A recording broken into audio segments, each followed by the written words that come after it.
Is The Chosen Season too biblical?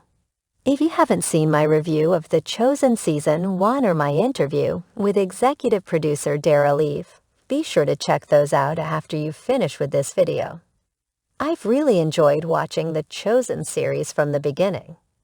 My first review of Season 1 actually caught on so well that it pushed this channel past the 1,000 subscriber mark. Also, after meeting a few of the creators of the show, I'm convinced that they really intend to present an entertaining story without compromising its biblical accuracy.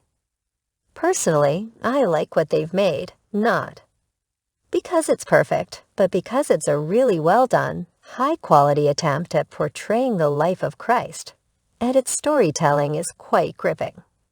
However, as you know, this is not a Did I Enjoy It movie review.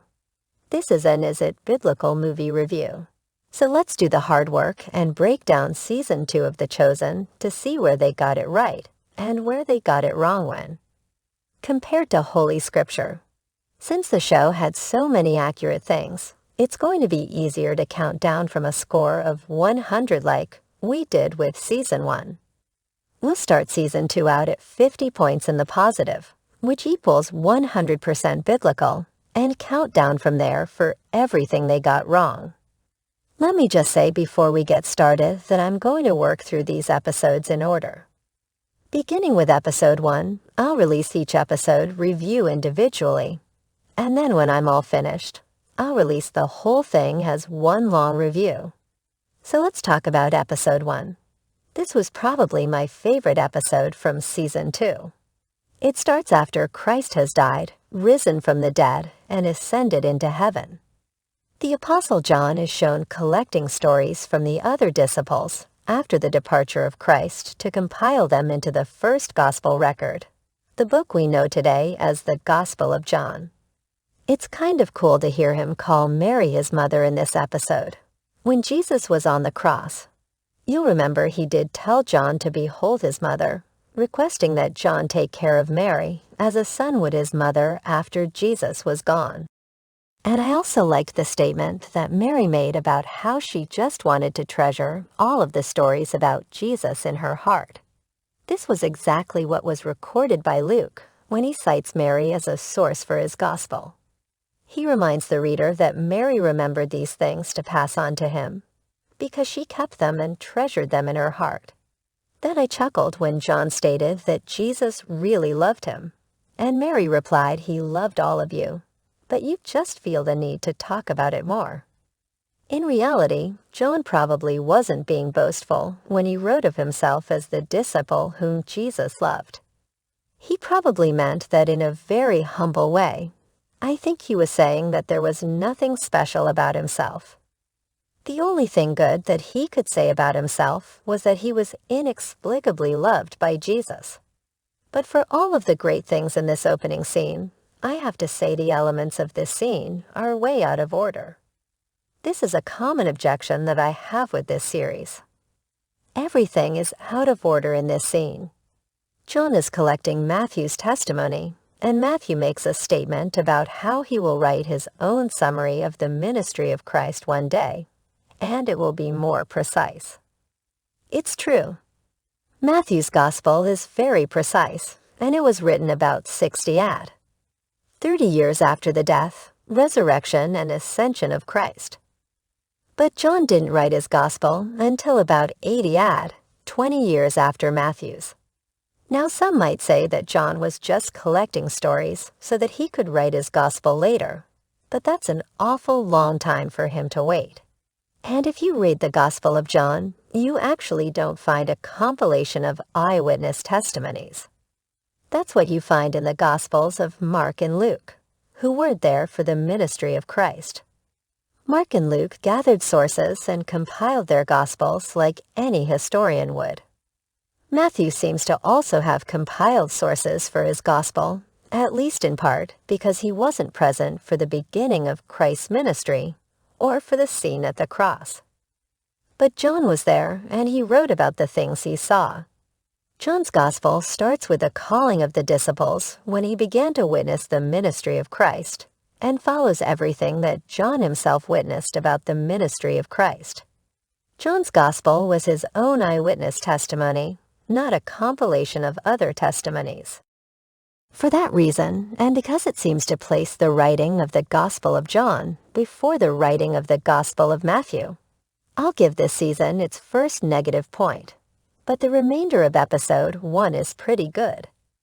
Jesus, as you may remember from season 1, is found in Sychar in Samaria and says that he will stay there for 2 days, which is exactly what we read in John chapter 4. There's also a statement made by one of the Samaritans to the woman from the well, saying that they didn't believe on Jesus because of her words. They believed because they heard Christ for themselves.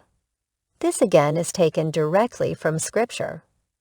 I also like the fact that other women join the disciples following Jesus in this episode. Mary Magdalene is never mentioned following Christ as the only woman in the group. She's only mentioned following Christ along with other women. So this satisfies one of my objections that I had in season 1. But then at the end of this episode, while Jesus is still ministering in Samaria, James and John receive the title Sons of Thunder because they asked Jesus if he will let them call fire down from heaven to consume Jews who laugh at them, and threw stones at them for associating with the Samaritans. Now this event actually is recorded for us in Scripture.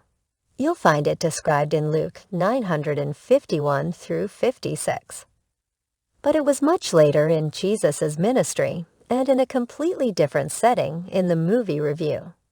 This event happened as Jesus was on his way to Jerusalem for the final time. He knew that during this trip to southern Israel, he would be put to death by the Jews. This was at least 1, maybe even 2 or 3 years after his first visit to Samaria, recorded in this episode.